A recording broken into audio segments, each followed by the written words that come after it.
There are relationships that are not meant to be lived, but revealed. They are not simple love stories, but mirrors deep reflections of parts of ourselves we would rather keep hidden. When a bond forms with someone emotionally unavailable, what looks like heartbreak is often a meeting with the unconscious. She met him, and something stirred within her. He was reserved, calm, yet impenetrable. He never wounded with words, but his distance cut deeper than any insult. Others urged her to let him go, to find someone more open, more present, but she couldn't. Because he wasn't just a man, he was a symbol, a trigger. Who was this woman? She was conscious, awakened, shaped by years of inner work. She could hold deep conversations. She could love with an open heart. And yet, in the presence of his coldness, something inside her still trembled with anxiety. Why? Because this story was never about him. It was about her, about the unintegrated child within her who still longed to be validated by someone unable to see her fully. Jung reminds us that such encounters awaken projections, fragments of our unconscious that we unknowingly cast upon others. This emotionally distant man was not simply indifferent. He was the perfect reflection of an ancestral wound, the need for conditional love, the endless striving to be enough to be chosen. What if he wasn't meant to love her, but to reveal her? She could have fallen into the trap of drama, of chasing and pleading, but she didn't. She chose instead to observe. Every reaction, every ache, every longing, she watched them with awareness. And through that conscious attention, she discovered a profound truth. This was never about fixing the relationship, but about healing its root. This is not a guide to winning over a cold man. It is a story of how a high-value woman becomes the alchemist of her own life. How she transformed pain into wisdom, need into autonomy, and waiting into self-choice. Because true love is never begged, for it is sustained from within. This is not a romance. It is an awakening. A relationship with an unavailable man is not merely a wound, it is a revelation. Jung once said, "Until you make the unconscious conscious, it will direct your life and you will call it fate." She had not attracted the man. She had attracted an image of her own shadow. In Jungian psychology, the shadow is everything we have repressed, denied, or failed to integrate, and intimate relationships are fertile ground for the shadow to rise. His coldness was not just a lack of affection, it was the key that unlocked the floodgates of her unconscious. She felt anxious when he withdrew. Her mind swirled with obsessive questions. Did I say something wrong? Am I too much? Has he lost interest? But instead of acting on impulse, she asked herself, what part of me is being touched by this silence? And then she saw it. His silence echoed old wounds of exclusion, of invisibility, of having to fight to deserve attention. It was not the first time she had felt this, but the depth of this connection made it undeniable. Jung taught us of projection, the unconscious act of casting our wounds, our longings, our unmet needs onto another.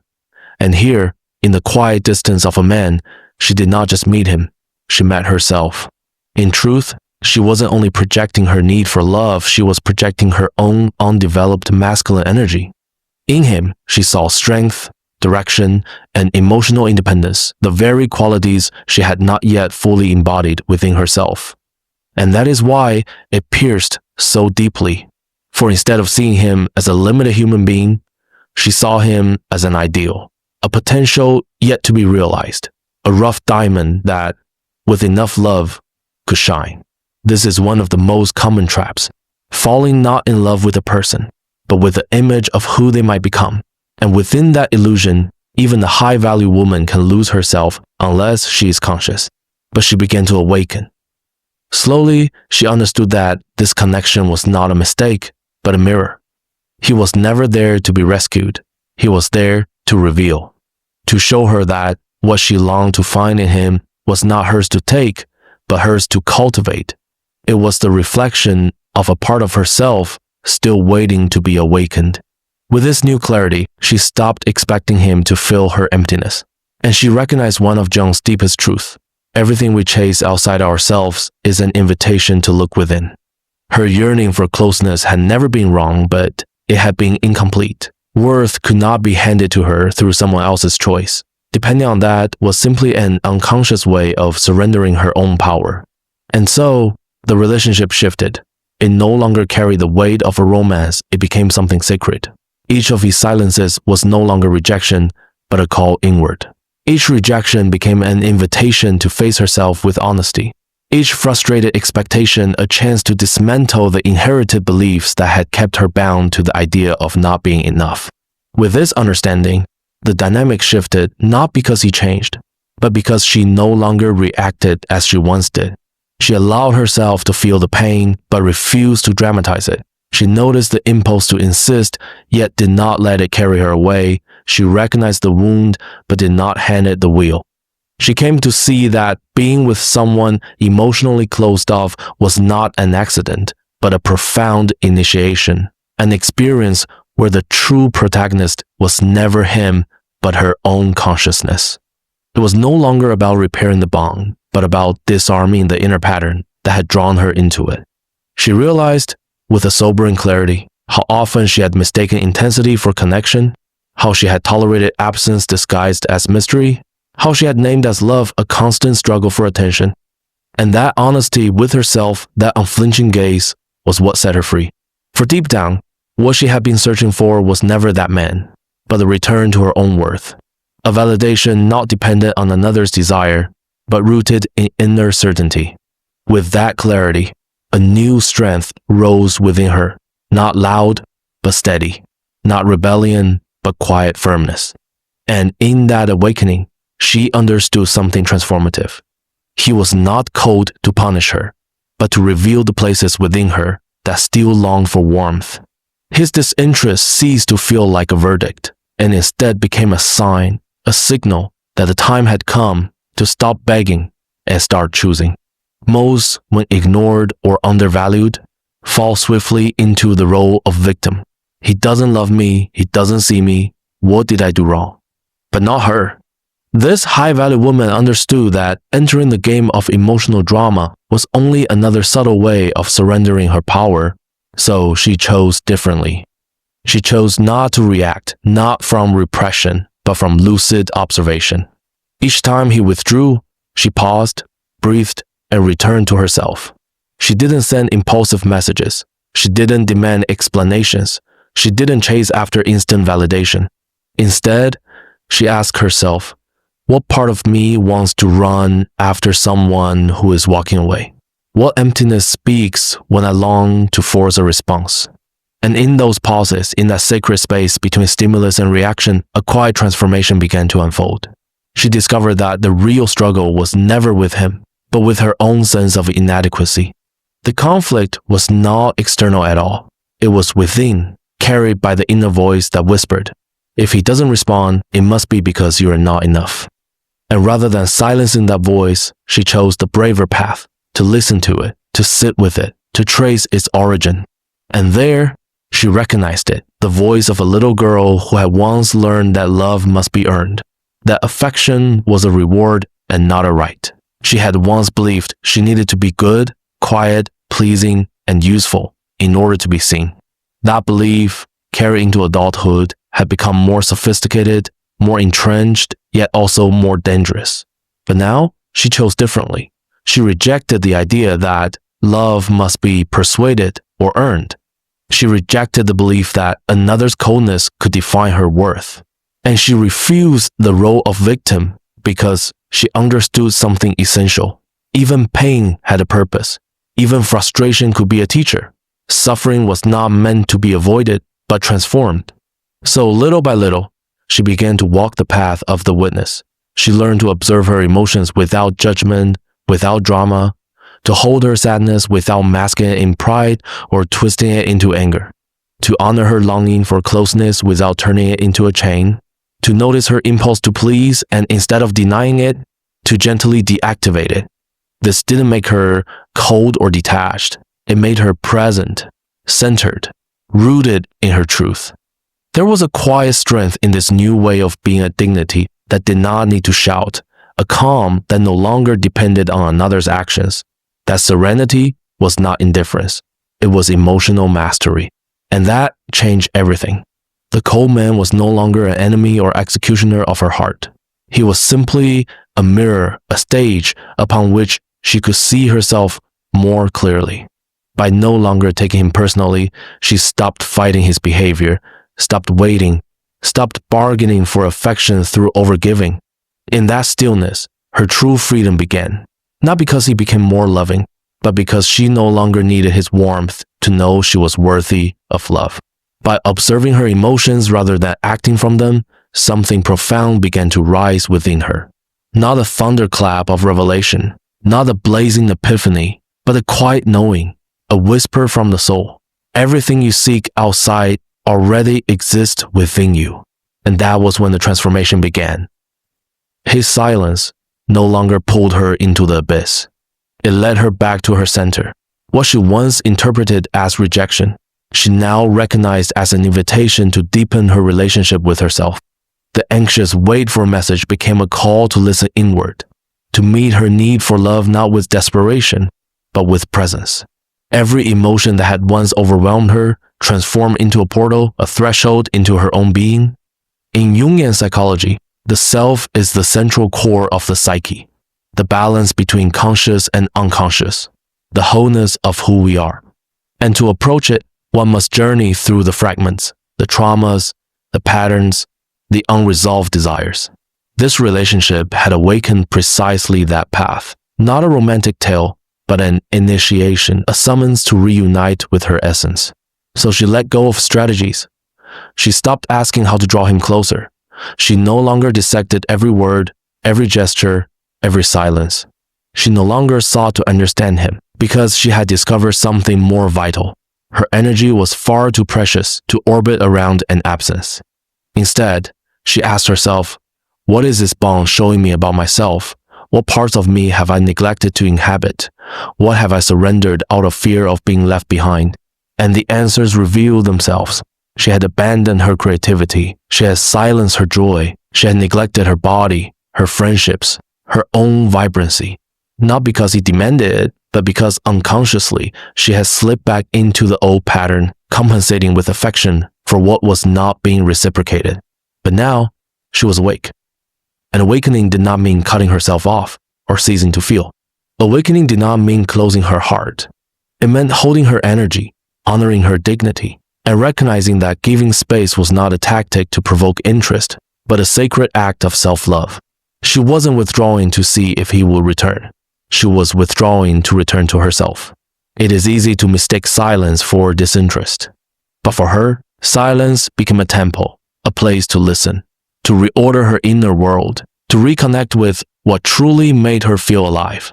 Her art, her body, her purpose. And there, in the midst of emotional chaos, she began to bloom. She rediscovered passions long abandoned. She reconnected with her sensuality not as a tool for seduction, but as an expression of life itself. She began to write again, to create, to move freely. What had once been grief was now becoming rebirth.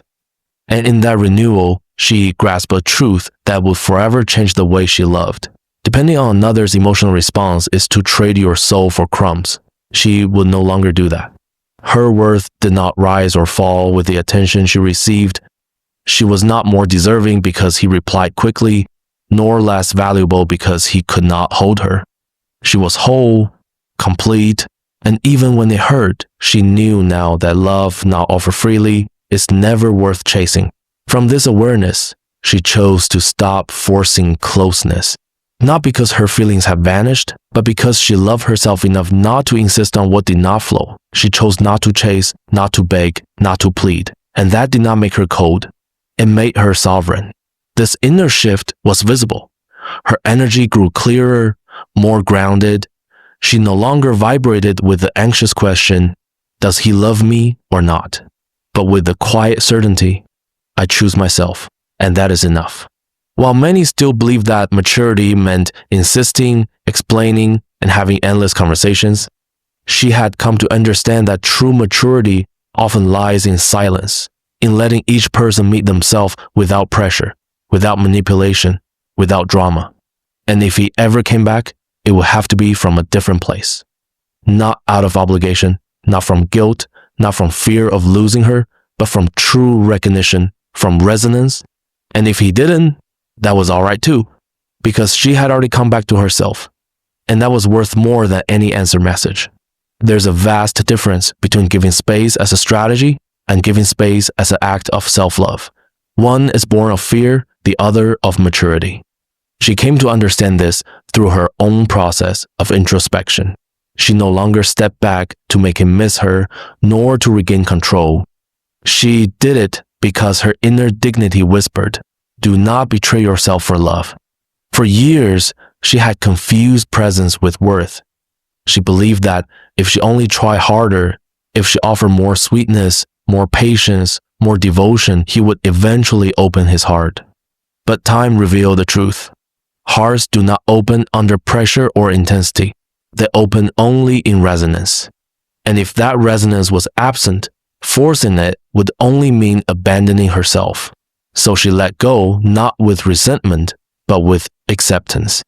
She recognized her energy as sacred, and she could no longer offer it to a place that could not hold it. It was not coldness, it was mature love. Love that knows when to step back if the other is not ready. Love that has no need to punish or manipulate, but only to honor its own truth. She didn't make a scene. She didn't issue complaints or slam doors in anger. She simply stopped insisting, and in that silence, without drama, without ultimatums, without bitterness, lived the quiet strength of a woman who no longer needed to convince anyone of her worth. Many believe that emotional maturity means saying everything, having the final conversation, pouring out every feeling. But she had learned otherwise. Sometimes, true maturity is knowing when nothing more needs to be said, when words are unnecessary, because energy speaks louder, and her energy no longer cried out for attention. It longed only for peace. Her choice not to chase was never a tactic to provoke a response. It was an act of respect for her own process, for her own soul. She understood that the other was also moved by unconscious forces, and she honored that rhythm, not for him, but for herself. She knew that to press, to push, to demand would be to violate not only her own inner balance, but his as well. And in that act of restraint, of non-interference, a new way of loving was born. A love more pure, more spacious, more free. Because real love does not control, convince, or conquer. Real love observes, recognizes, and chooses from fullness. And fullness was what she had found. Not the absence of desire, but the presence of boundaries. Not the denial of the bond, but the acceptance of its form and its limits. From that acceptance, she chose to let go. For years, she had confused presence with worth. She believed that if she only tried harder, gave more sweetness, more patience, more devotion, he would eventually open his heart. But she had come to understand, hearts do not open through pressure or intensity. They open only through resonance. And when that resonance was absent, to force it was nothing less than self-abandonment. So she released her grip, not in bitterness, not in contempt, but in quiet acceptance. She understood now that her energy was sacred, and she could no longer pour it into a vessel that could not hold it. It wasn't coldness, it was love matured. Love that knows when to step back. Love that does not punish, manipulate, or demand, but simply honors its own truth. Love that knows how to step back when the other is not ready. Love that does not punish, does not manipulate, only honors its own truth. She did not make a scene. She did not hurl accusations or slam the door in anger. She simply stopped insisting.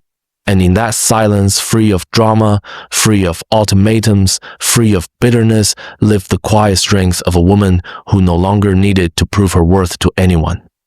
Many believe that emotional maturity means saying everything, having the final conversation, or expressing every feeling. But she had learned that true maturity often lies in knowing when there is nothing left to say, when words are unnecessary and energy speaks for itself. Her energy no longer sought attention. It sought peace. Not just any peace, but an inner peace that was non-negotiable. A peace born of clarity, of choosing without rehearsed excuses or seeking validation from the outside. Emotional maturity was not about holding back tears. but about letting them fall without losing oneself. It was not about suppressing desire, but about recognizing it without surrendering to it. Her decision not to chase was never a tactic to elicit a response. It was an act of respect for her own process, for her own rhythm. She understood that the other was also moved by unconscious forces, and she honored that not for him, but for herself. To pressure him would be to violate not only her own inner balance, but his as well. And in that act of non-interference, a new way of loving was born. A love that was cleaner, clearer, freer, more conscious. Real love does not control, convince, or conquer. Real love observes, recognizes, and chooses from fullness. And that was what she had achieved. Fullness, not the absence of desire, but the presence of boundaries. Not the denial of the bond, but the acceptance of its shape and its limits. She understood that not all connections are meant to last, and that honoring those limits is part of respecting life itself. Letting go was not a loss. It was a declaration, a radical affirmation of her new identity. She was no longer the woman waiting to be chosen. She was a woman who chose herself, even when that meant walking away. And from that acceptance, she let go not because she gave up, but because she finally understood that her soul was not made to beg for love, but to expand in freedom. For so long, she had projected onto men the qualities she had not yet cultivated within herself. She had admired their confidence, their decisiveness, their clear sense of direction. In the presence of a strong man, she felt a containment she had never learned to give herself. Unknowingly, this placed her in an unequal position, waiting for another to be what she had not yet allowed herself to be. Carl Jung called this inner figure the animus, the masculine aspect of the feminine unconscious. It is not about gender, but about psychic functions, firmness, logic, autonomy, direction. When these qualities are unintegrated, they are projected. They are sought outside, idealized, worshipped. She had done this. She saw in that cold man someone strong, centered, unshakable. She mistook his distance for self-control, his lack of response for depth, his ambiguity for mystery. But now she saw him with new eyes. What she had admired was not him, it was the part of herself that had not yet awakened. And with that realization, everything shifted. Instead of hoping he would become the ideal man, she began to become her own center. She developed inner direction. She stopped doubting her every step. She made decisions without fear of being wrong. She learned to trust not only her intuition, but her reason. She stopped looking to him for the stability she could build herself. Integrating the animus was not a mental exercise. It meant embodying the qualities she had previously outsourced, taking her planner and organizing her life, choosing where to go without needing anyone's approval, setting boundaries without guilt, speaking clearly without fearing she was too intense or too direct, discovering that her voice could hold space, and that in itself gave her power back. She no longer idealized. She no longer saw potential where there was only inconsistency. She no longer believed she could heal someone with love. She understood now, love does not save those who do not wish to be saved. Projection, she realized, is a form of self-abandonment, giving oneself over to fantasies instead of accepting reality. She remembered how many times she had thought, he has so much inside, he just needs someone to help him open up. Now, she heard it as the echo of her former self. Because a woman who has integrated her animus does not rescue. She chooses. And she chose from reality, not from need. From this new awareness, she began to move differently, to see differently, no longer from lack, but from sovereignty. She no longer needed him to be the leader because she had become her own guide. Her presence grew firmer, clearer, more complete.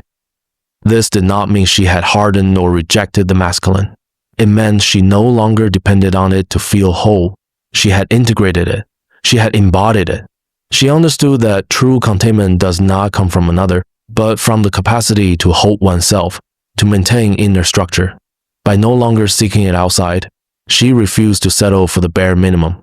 The animus became an ally, an inner companion, offering direction, protection, and structure. From this fusion of feminine and masculine within, She could see men without projection, without demand, without building illusions. She could see them as they truly were and choose accordingly. She no longer idealized. She no longer filled the gaps in reality with fantasy. And that was freedom. One of the greatest lessons she learned was the power of releasing control. It was not easy. Control had been her shield, her way of feeling safe. Since childhood, she had believed that by anticipating everything, managing every detail, pleasing everyone, she could avoid the pain of rejection. But in her emotional adulthood, she understood that this need for control had always been a mask for fear. With this man, control failed her. She could not predict him. She could not change him. She could not draw him closer with affection, nor push him away with indifference. Yet, instead of destroying her, that uncertain ground became her teacher. When control collapses, truth emerges. And her truth was undeniable.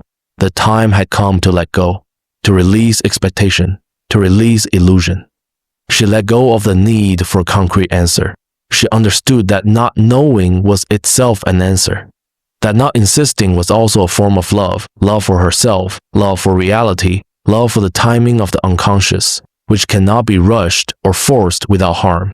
And in letting go, she became free. She stopped pushing. She stopped imagining possible futures. She stopped writing internal dialogues with him as the protagonist. She allowed herself to live in the present, to feel what was, without anticipating what might be. She stopped holding up relationships that could not hold themselves. She stopped doing the emotional work that belonged to another. This did not mean indifference. It meant maturity, a maturity that distinguishes desire for connection from the need for symbiosis. A maturity that knows wanting to share life is not the same as needing someone to exist. She understood that love is not fusion, it is meeting in wholeness. She recognized that being emotionally available does not mean being available to be drained. Her energy was sacred. Not everything that feels intense is love, and not everything that seems deep is real. And that clarity became a lighthouse.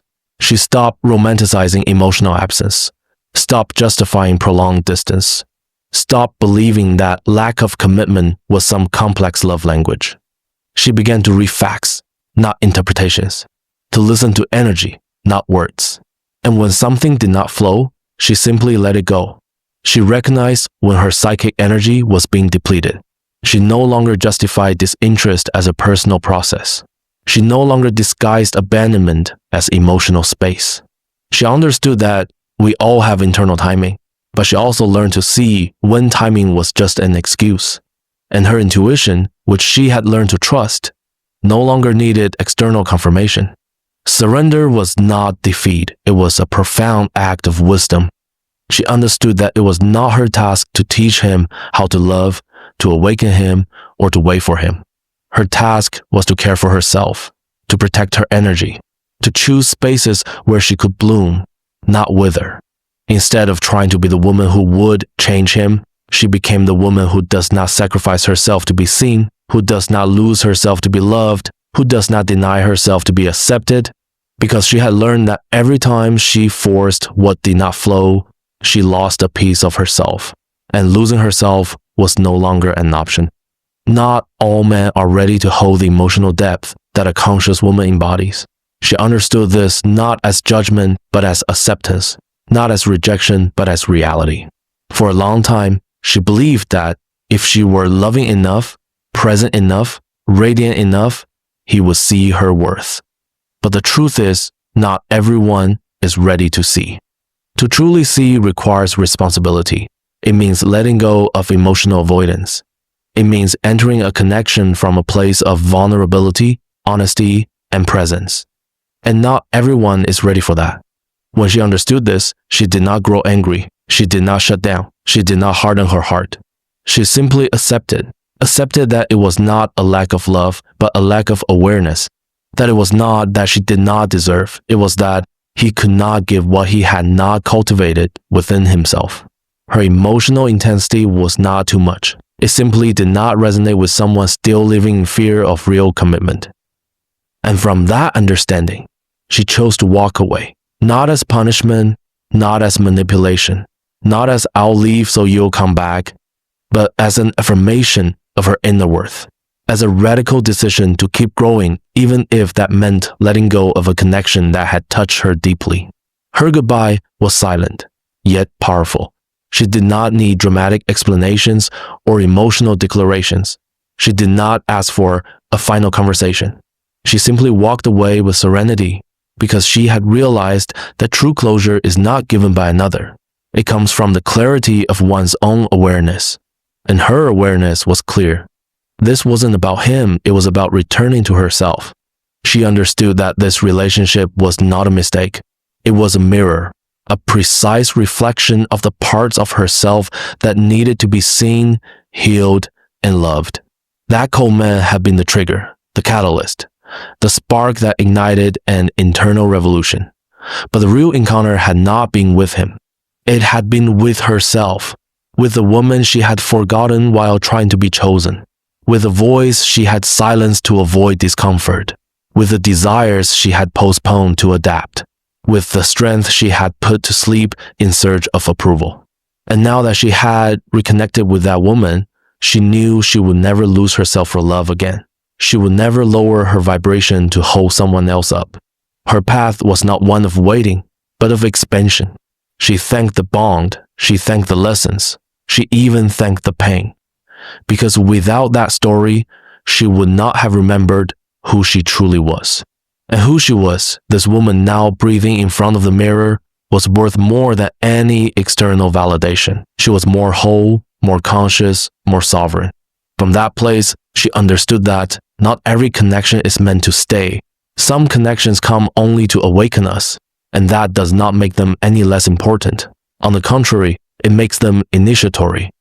In the end, she realized that true love does not always come from the outside. Sometimes it arrives the moment we fully choose ourselves, when we choose our peace, our dignity, our authenticity, and effortlessly attract relationships that resonate on that same frequency. She closed that chapter with gratitude, not bitterness, with growth, not resentment, with self-love, not emptiness. And as she did, she sealed it with a phrase that became her mantra, her compass, her deepest truth. It was never about him. It was always about returning to me.